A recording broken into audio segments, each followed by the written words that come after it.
All right, Mr. Telefero TV, how's everybody doing out there? So for now, and I'm not saying this is going to end like this. We still got some time before the trade deadline. But for right now, the Los Angeles Lakers have shifted their attention from Anthony Davis to some guys that are probably more realistic for them to get at the deadline. All right, obviously not star caliber players, but it's something. I think the Lakers need to make some changes. I just don't believe in that team. I just think they need some more veterans on that team. Now, they did go out and get Reggie Bullock yesterday. That's a little bit of help. I think he's shooting about 38% from the three-point line.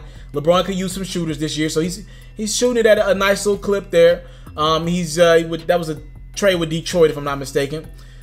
He's getting up about 6.5 threes a game, so 38% is pretty decent. LeBron could use that. He would be the best catching shooter that they would have on the team immediately, right?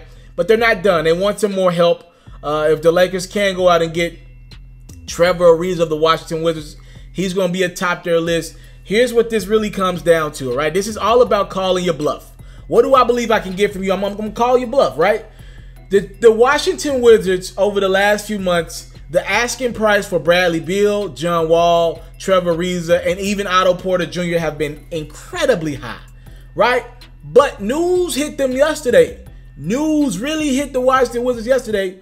John Wall is going to miss at least 12 to 16 months, bro, with a ruptured Achilles. He's probably going to miss the entire next year. They owe John Wall like $176 million over the next 4 years. $43 million is the average a year for his contract. Last year, the deal is going to be about $46.7 million that the Washington Wizards are going to be playing John Wall. And essentially, he's going to miss 2 years of that deal out the gate. So $90 million pretty much is gone. All right? I don't want to discredit what John Wall did this season, but it wasn't much. Salute to John Wall. Now, when you're the Wizards, you got to start thinking about the future, right?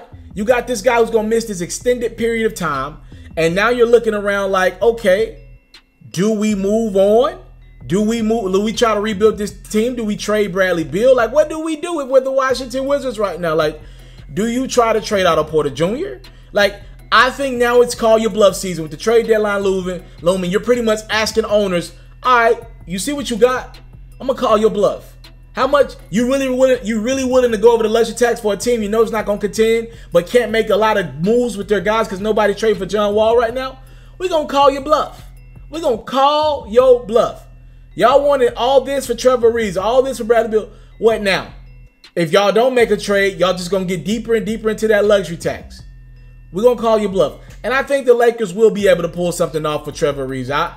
I think if they're going for it, and I was told that they're still going for it right now, if they don't get Anthony Davis, I think they'll be able to pull off a move for Trevor Ariza. I will be willing to say, yeah, it's a good chance that this trade happens. It'll be something small. The Wizards wouldn't want much in return. They're just trying to get as much salary cap relief as they can right now. The Lakers wouldn't take on any big contracts. The Wizards might be looking to only give Trevor Ariza away if they can attach Otto Porter Jr. in his contract with it. That's going to be tough. A lot of teams are very low on Otto Porter Jr. A lot of people around the league feel like the Wizards overpaid for his services and what he brings to the league. So we'll see.